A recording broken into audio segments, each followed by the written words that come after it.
बिस्मिल्लाहिर्रहमानिर्रहीम। मैं rice Iqbal Punjab college Kabirwala से आपसे मुखातिब हूँ। आज का हमारा लेक्चर सबकी इक़्तिबास की तशरीह पर मुश्तमिल है। इससे पहले 10 नंबर का एक सवाल हम कर चुके हैं, ख़ुलासा सबकी ख़ुलासा। एक ख़ुलासे के नुकात हमने बयान किए थे और फिर उस ख़ुलासे के मुताबिक नुकात के मुताबिक हमने एक सबक के ख़ुलासे की तरतीब बनाई थी।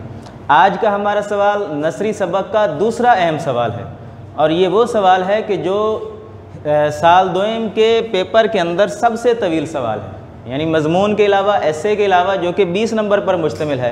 दूसरा सबसे तवील सवाल हमारा सबकी इक़्तिबास की तशरीह पर मुश्तमिल है।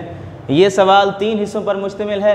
2 नंबर हवाला मतन, 3 नंबर सियाक़ो सबाक और 10 नंबर की तशरीह। ये सवाल आप फर्स्ट ईयर के अंदर भी अटैम्प्ट कर चुके हैं, लेकिन इसको रिवाइज़ करेंगे दोबारा से ताकि इसको मज़ीद बेहतर अंदाज में आप हल कर सकें। सबकी इक़्तिबास की तशरीह के बाद, इसके नुकात के बाद और इसका तरीक़ाकार बताने के बाद हम बाकायदा तौर पर तश्कील पाकिस्तान की तशरीह की तरफ आएंगे कि जो तशरीही हवाले से सबसे अहम पैराग्राफ है। 14 सबक शामिल है हमारे हिस्सा नसर में और सबसे अहम जो हमारा इसमें तशरीह के हवाले से सबक है वो तश्कील पाकिस्तान है। इसलिए तश्कील पाकिस्तान की तशरीह से पहले हम कुछ बातें इसकी इक़्तिबास के हवाले से, सियाक़ो सबाक के हवाले से और इस सवाल के लिखने का जो दुरुस्त तरीक़ाकार है उस पर बात करेंगे। तो सबकी इक़्तिबास की तशरीह के हवाले से चंद हिदायत हैं जिनके ऊपर अगर आप अमल करेंगे तो ना सिर्फ ये सवाल आप पूरे वक्त में मुकम्मल करेंगे बल्कि इसके अंदर की गलतियाँ भी आप इंशाअल्लाह दूर कर लेंगे। तो सबसे पहला जो नुक्ता यहाँ पर मौजूद है वो है 2 से 2.5 सफ़ात तशरीह के लिए, जिसके अंदर आपने सियाक़ो सबाक और हवाला मतन नहीं लिखना। यानी ये पूरा सवाल आपके जो दस्ती सफ़े हैं, दस्ते के जो सफ़े हैं उस पर 3 सफ़े पर मुश्तमिल होना चाहिए, जिसके अंदर सियाक़ो सबाक आधे सफ़े पर मुश्तमिल होगा, 4 लाइनों के ऊपर हवाला मतन मौजूद होगा और 2 से कुछ ज़्यादा सतरें आपकी तशरीह पर मुश्तमिल होंगी। तो ये पूरा सवाल आपका 3 सफ़े पर मुश्तमिल होगा। लेकिन इसके अंदर सिर्फ अगर आप तशरीह को देखेंगे तो वो 2.5 सफ़े पर मुश्तमिल बनेगा। यानी ये पूरा सवाल, अक्सर बच्चे तलबा इस चीज़ में गलती करते हैं और ये सवाल तवालत की तरफ लेके चले जाते हैं, बहुत तवील करते हैं तो इसमें काफ़ी गलतियां कर जाते हैं। ये सवाल आपके दस्ते के 3 सफ़े से ज़्यादा हरगिज़ नहीं होना चाहिए। यानी 2.5 सफ़े की तशरीह, उसके अंदर आधे सफ़े का हवाला मतन और सियाक़ो सबाक, फिर जाकर ये 3 सफ़े पर मुश्तमिल आपका सवाल बनेगा। सबकी ख़ुलासा और तशरीह में फ़र्क आपने वाज़े रखना है।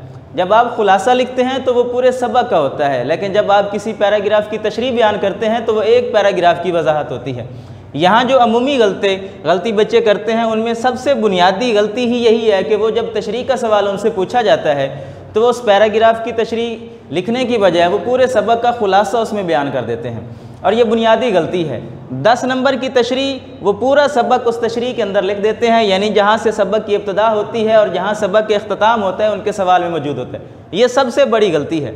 आपके तशरीह के सवाल में सबकी ख़ुलासा और तशरीह के अंदर ये बुनियादी फ़र्क वाज़े होना चाहिए कि जब आप ख़ुलासा लिखें तो ख़ुलासे के अंदर आपने सबक की बातों को मुख्तसर करके लिखना है और जब आप तशरीह लिखेंगे तो तशरीह के अंदर जो पैराग्राफ आपको दिया जाता है आपने सिर्फ उसी की वजाहत करनी है, ना कि सबक की दूसरी बातें या पूरे सबक को आप बयान कर देंगे। तलबा ये करते हैं कि 2.5 सफ़े मुकम्मल करने के लिए, क्योंकि ये एक मुश्किल सवाल है, 3 से 4 सत्रों को 2 सफ़े तक लेके जाना एक मुश्किल मरहला होता है, इसलिए वो पूरे सबक को उसके अंदर बयान कर देते हैं, जो कि अमूमी गलती होती है और जिस वजह से उनका ये सवाल गलत कंसीडर किया जाता है, गलत तसव्वुर किया जाता है और वो ख़ुलासा समझकर उनके नंबर इनमें से काट लिए जाते हैं। तो ये दूसरा नुक्ता, इसके अंदर आपने ये फ़र्क ज़रूर करना है कि जब भी आप तशरीह का सवाल लिखें तो आप पैराग्राफ की तशरीह करें, ना कि उसके अंदर भी आप पूरे सबक को बयान कर दें। इस तरह ये ख़ुलासा बन जाएगा और तशरीह नहीं होगी। तीसरा अहम नुक्ता जिसमें बच्चे गलती करते हैं कि वो सबक इक़्तिबास की बजाय सबक की तशरीह कर देते हैं। यानी आपको जो इक़्तिबास दिया जाता है आपने उसकी वजाहत करनी होती है, 4-5 सत्रों के बाद या आधे सफ़े के बाद वो दूसरे पैराग्राफ की वजाहत करनी शुरू कर देते हैं, क्योंकि मुसन्निफ़ की ये कोशिश होती है कि हर पैराग्राफ के अंदर एक अहम नुक्ता वो बयान करता है, आपने उस नुक्ते को तलाश करके उसकी वजाहत करनी होती है। अगर आप उस नुक्ते को छोड़कर, उन बातों को छोड़कर सबक की दूसरी बातों की तरफ चले जाएंगे तो वो सबक के दीगर पैराग्राफ की तशरीह बन जाएगी, लेकिन आपकी उस पैराग्राफ की तशरीह वो नहीं होगी।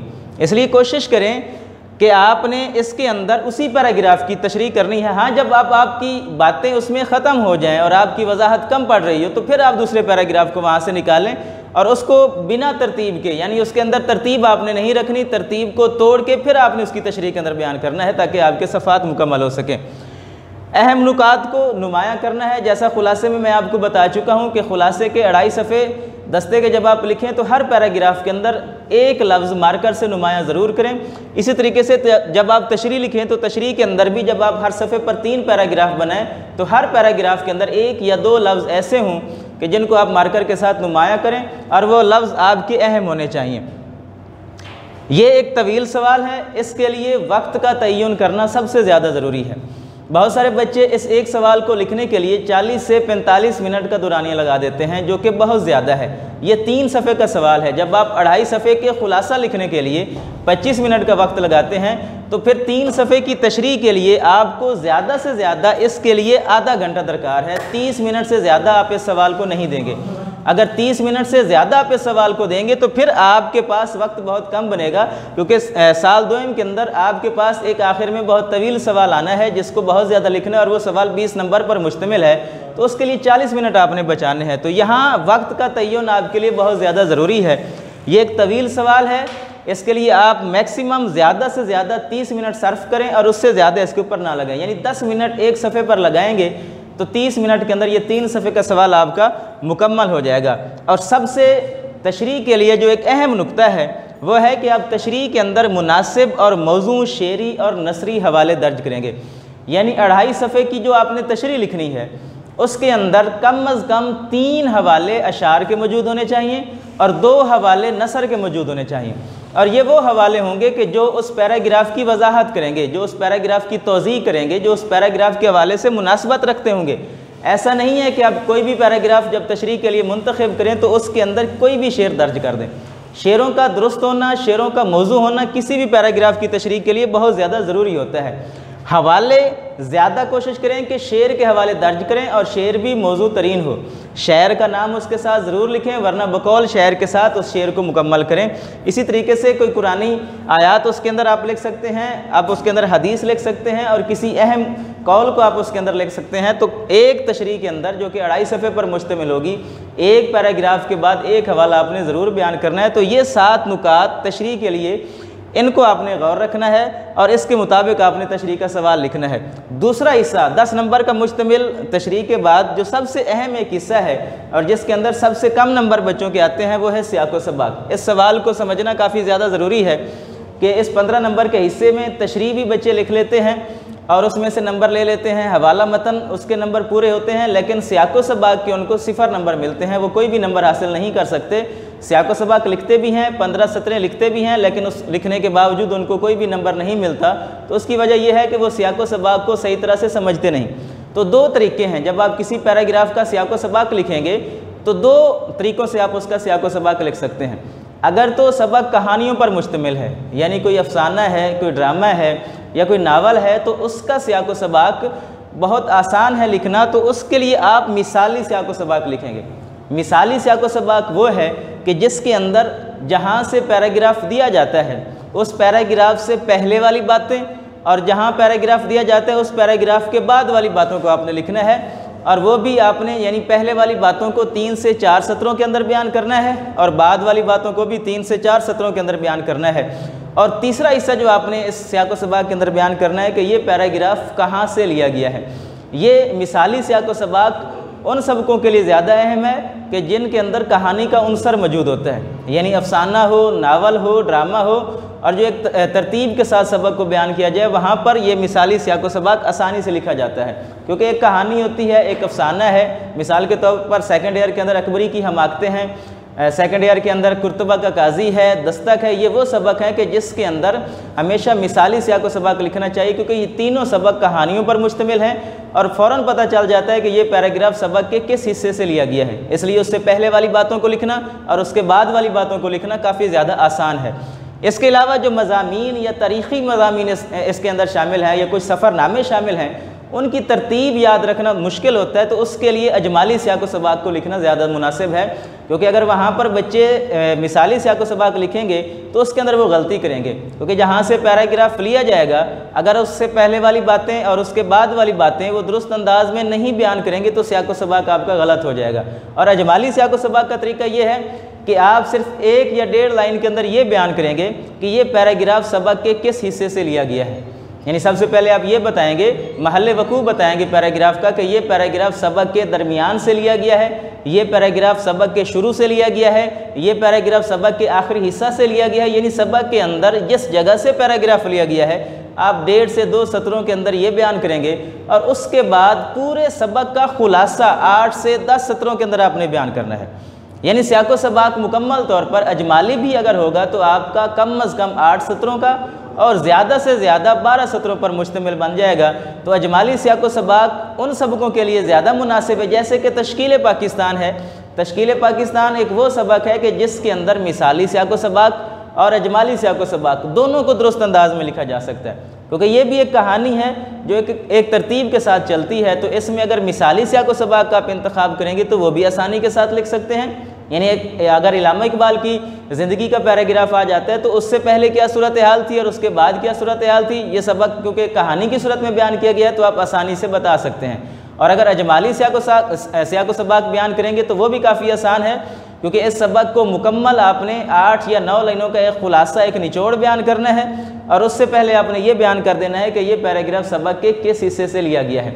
यहाँ एक छोटी सी बात, छोटी सी गलती बच्चे और करते हैं। अक्सर ये होता है कि मिसाली सियाक़ व सबाक़ लिखते हुए सबक का पहला पैराग्राफ पेपर के अंदर आ जाता है। अगर आपके सबक का पहला पैराग्राफ पेपर के अंदर आ जाए तो उस सियाक़ व सबाक़ को आप किस अंदाज में लिखेंगे, तो फिर आप ये लिखेंगे पहली लाइन के अंदर कि ये पैराग्राफ सबक का पहला पैराग्राफ है और इसके बाद मुसन्निफ़ ये बयान करता है। और फिर बाद वाली बातें, चूँकि पहले वाली बातें अब इसके अंदर मौजूद नहीं होंगी, तो फिर बाद वाली बातों को आप 8 से 10 लाइनों के अंदर बयान करेंगे। वो बातें आपकी 4 या 5 लाइनों पर नहीं होंगी, वो बातें आपकी अब 8 से 10 लाइनों पर बन जाएंगी, क्योंकि उससे पहले वाली बातें आपने लिखनी नहीं है। इसी तरीके से अगर पैराग्राफ सबक का आखिरी पैराग्राफ आ जाता है तो उसका सियाक़ व सबाक़ आप कैसे लिखेंगे, तो फिर आप सबसे पहली लाइन ये लिखेंगे कि ये पैराग्राफ सबक का आखिरी पैराग्राफ है और उससे पहले मुसन्निफ़ ये बयान करता है, और फिर उससे पहले वाली बातों को 8 लाइनों के अंदर कम अज़ कम और ज़्यादा से ज़्यादा 10 लाइनों के अंदर बयान करेंगे। फिर इसके 2 हिस्से बनेंगे, वरना अगर दरमियान से पहला और आखिरी पैराग्राफ नहीं है तो फिर सियाक़ व सबाक़ के 3 पैराग्राफ बनेंगे। यानी एक पैराग्राफ आप बनाएंगे कि ये पैराग्राफ सबक के किस हिस्सा से लिया गया है, दूसरा पैराग्राफ आप ये बनाएंगे उसमें आप बयान करेंगे कि इस पैराग्राफ से पहले मुसन्निफ़ ये बयान करता है, और उसके बाद आप 3 लाइनों के अंदर उससे पहले वाली नज़दीक तरीन बातें बयान करेंगे। ये गलती भी अक्सर बच्चे करते हैं, तलबा करते हैं कि जब पैराग्राफ दरमियान से आता है तो उससे पहले जितनी बातें सबक के अंदर मौजूद होती हैं उन सब को बयान कर देते हैं, या उस पैराग्राफ के बाद जितनी भी बातें सबक के अंदर मौजूद होती हैं उन सब को बयान कर देते हैं, जो कि एक गलत तरीक़ाकार है। जिस जगह से पैराग्राफ दिया जाता है आपने उसके नज़दीक तरीन की बातों को बयान करना होता है, और जिस जगह से पैराग्राफ दिया जाता है उसके बाद की नज़दीक तरीन, यानी उसके बाद के जो मुत्तसिल पैराग्राफ हैं, 1 पैराग्राफ है, 2 पैराग्राफ है, तो उन बातों को बयान करना है, दूर के पैराग्राफ की बातों को बयान नहीं करना। अगर आप इस अंदाज में करेंगे कि नज़दीक के पैराग्राफ की बातों को छोड़ देंगे और दूर के पैराग्राफ की बातों को बयान करेंगे तो फिर आपका सियाक़ व सबाक़ गलत तस्वुर किया जाएगा। ये 3 नंबर का सवाल है, ये तकनीक के एतबार से बड़ा अहम सवाल है। इन 3 नंबर को हासिल करने का वाहिद तरीका ये है कि अगर आप मिसाली सियाक़ व सबाक़ लिखते हैं तो फिर 3 पैराग्राफ इसके बयान करेंगे, यानी एक सबक से पहले वाली बातें, पैराग्राफ से पहले वाली बातें, दूसरा पैराग्राफ के बाद वाली बातें, और तीसरा पैराग्राफ आपने उस पैराग्राफ का महल वकूफ़ बयान करना है कि ये पैराग्राफ सबक के किस हिस्से से लिया गया है। तो इस अंदाज में 3 नंबर का आपका ये सवाल मुकम्मल हो जाएगा। 10 नंबर के पैराग्राफ की तशरीह, 3 नंबर का सियाक़ व सबाक़ और 2 नंबर का हवाला मतन।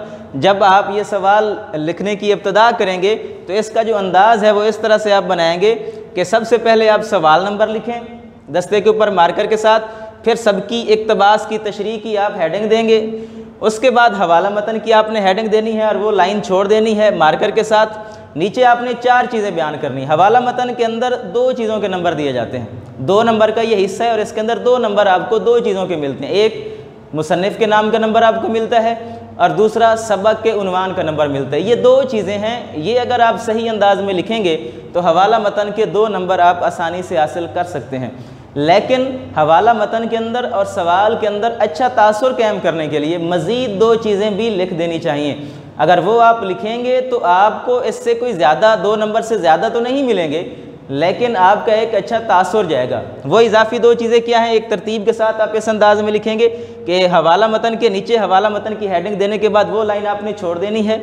उसकी निचली सतर पर आप लिखेंगे कि मुसन्निफ़ का नाम, उसकी निचली सतर पर आप हेडिंग देंगे सबक का उन्वान, और फिर जो इजाफी चीज़ें मैंने आपको बयान की हैं कि माखिज़ और सिन्फ़। माखिज़ यानी वो सबक आपका किस किताब से इंतखाब किया गया है, और सिन्फ़ कि वो किस सिन्फ़ से, कि वो कहानी है, मज़मून है, नावल है, ड्रामा है, कौन सी किस्म उर्दू की से ताल्लुक़ रखता है, कौन सी सिन्फ़ उर्दू से ताल्लुक़ रखता है, वो आप बयान करेंगे। लेकिन एक चीज़ यहाँ पर आपने याद रखनी है कि माखिज़ और सिन्फ़, अक्सर बच्चे हवाला मतन के अंदर मुसन्निफ़ का नाम बिल्कुल दुरुस्त लिख देते हैं, सबक का उन्वान भी बिल्कुल दुरुस्त लिख देते हैं, लेकिन बाद में माखिज़ और सिन्फ़ को वो गलत लिख देते हैं।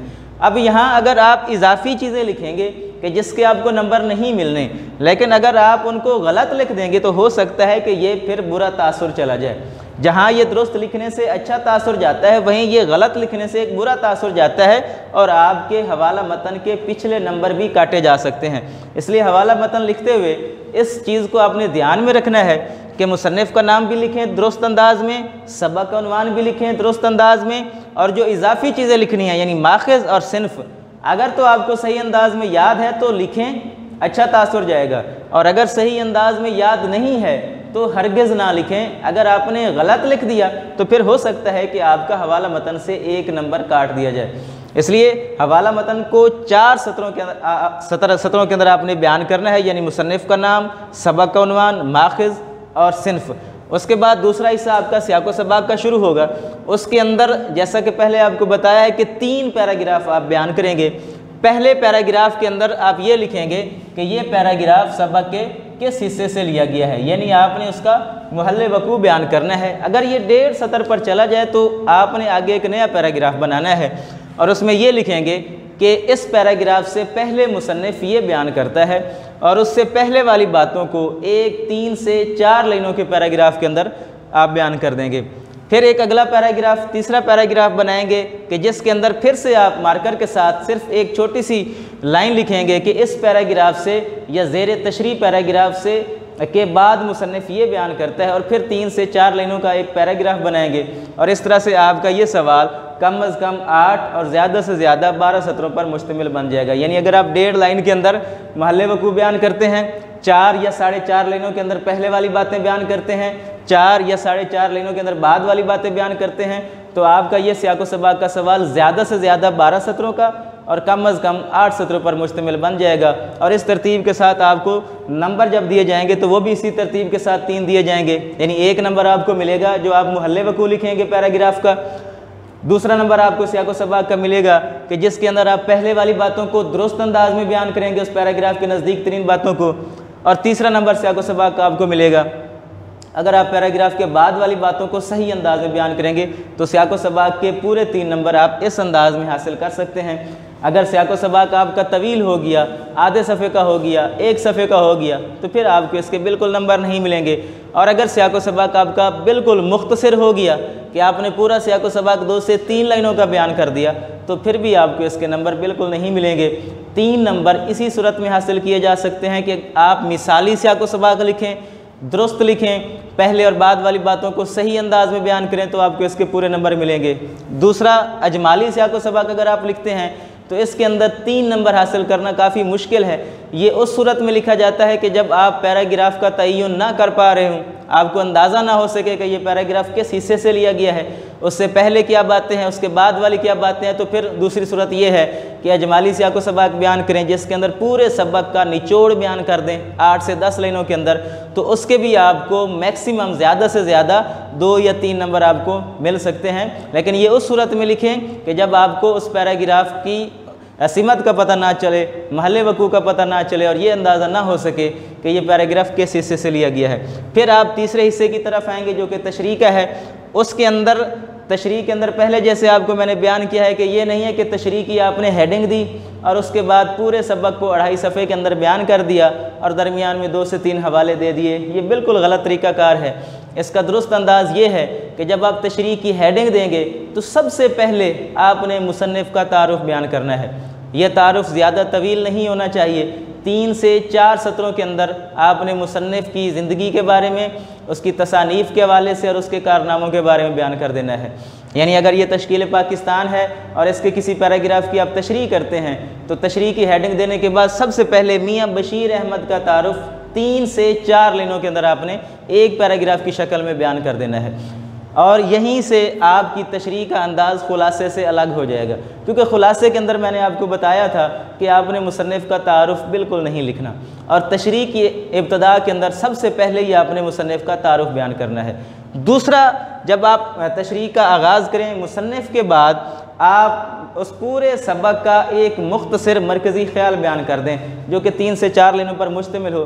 यानी अगर तश्कील पाकिस्तान है तो आप इसका ये जायज़ा लें कि तश्कील पाकिस्तान के अंदर कौन सी बातों को बयान किया जा रहा है और इसकी वजह क्या है। उसके बाद उस पैराग्राफ को देखें, गौर से पढ़ें और उसके अंदर एक अहम नुक्ता ज़रूर होगा कि जिसकी आप वजाहत करेंगे। जो भी पैराग्राफ तशरीह के लिए दिया जाता है, ये सबक के अंदर जितने भी दीगर पैराग्राफ मौजूद होते हैं उनमें से एक ऐसी बात ज़रूर होती है जो तशरीह तलब होती है, जिसकी वजाहत हो सकती है और जिसकी आप काफ़ी ज़्यादा तौज़ीह कर सकते हैं, जिसको काफ़ी फैलाया जा सकता है। तो आप वो नुक्ता तलाश करेंगे और फिर उस नुक्ते के ऊपर आपकी सारी बहस होगी। इन तश्कील पाकिस्तान का जो सबसे एक अहम पैराग्राफ है उसके अंदर 1857 की जंग आज़ादी का जिक्र है। इसके अलावा तश्कील पाकिस्तान के अंदर एक अहम पैराग्राफ है जिसमें सर सैयद अहमद ख़ान की तहरीकों का जिक्र है। एक पैराग्राफ अल्लामा इकबाल की ज़िंदगी पर मुश्तमिल है जो एक अहम पैराग्राफ है। नस्बुल ऐन का एक पैराग्राफ है। तो उन पैराग्राफ के अंदर एक नुक्ता ऐसा है कि जिसकी वजाहत आप 3 से 4 सफ़ात में बड़ी आसानी के साथ कर सकते हैं। तो आप तीसरे नंबर पर यानी मुसन्निफ़ का तारुफ़ लिखें। मुसन्निफ़ के तारुफ़ के बाद आप उसका मरकज़ी ख्याल रखें। मरकज़ी ख्याल लिखने के बाद आप उस पैराग्राफ का वो नुक्ता तलाश करें और उसकी वजाहत करते चले जाएँ। साथ साथ मौके की मुनासबत से अशार के और नसर के हवाले ज़रूर लिखें। यानी आपके हर सफ़े पर 2 हवाले मौजूद होने चाहिए, जिसके अंदर एक शेर का और एक नसर का हवाला लिखें तो ज़्यादा मौजू है। अक्सर बच्चे ये गलती करते हैं कि वो तशरीह को एक रवानी में लिखते चले जाते हैं, 2 सफ़े की तशरीह मुकम्मल करते हैं और फिर आखिरी आधा सफ़ा जो उनका बचा हुआ होता है उस पर सारे हवाले लिख देते हैं, जो कि बिल्कुल गलत है। हवाला वो लिखें जो आपकी बात की वजाहत कर रहा हो। शेर वो लिखें कि जिस चीज़ को आप बयान कर रहे हैं उसकी वजाहत उस शेर के अंदर भी मौजूद हो, तो तब वो हवाला दुरुस्त आपका माना जाएगा।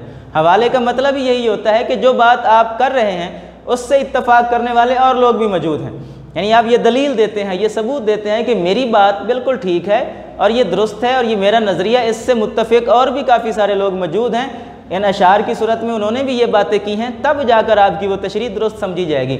ऐसा ना हो कि आप तशरीह किसी और बात की कर रहे हैं और हवाला कोई भी आप दे देते हैं, तो वो फिर हवाला भी आपका गलत तस्वुर किया जाता है और तशरीह के नंबर भी आपको बहुत ज़्यादा कम मिलते हैं। तो मुनासिब और मौजू एक तशरीह के सवाल के अंदर आपने 5 हवाले इसके अंदर बयान करने हैं, तो ये चल के आपका 15 नंबर का इस अंदाज़ में ये सवाल मुकम्मल हो जाएगा। अगले लेक्चर के अंदर हम तश्कील पाकिस्तान के जो अहम पैराग्राफ हैं उनकी वजाहत करेंगे। तब तक के लिए अल्लाह हाफ़िज़।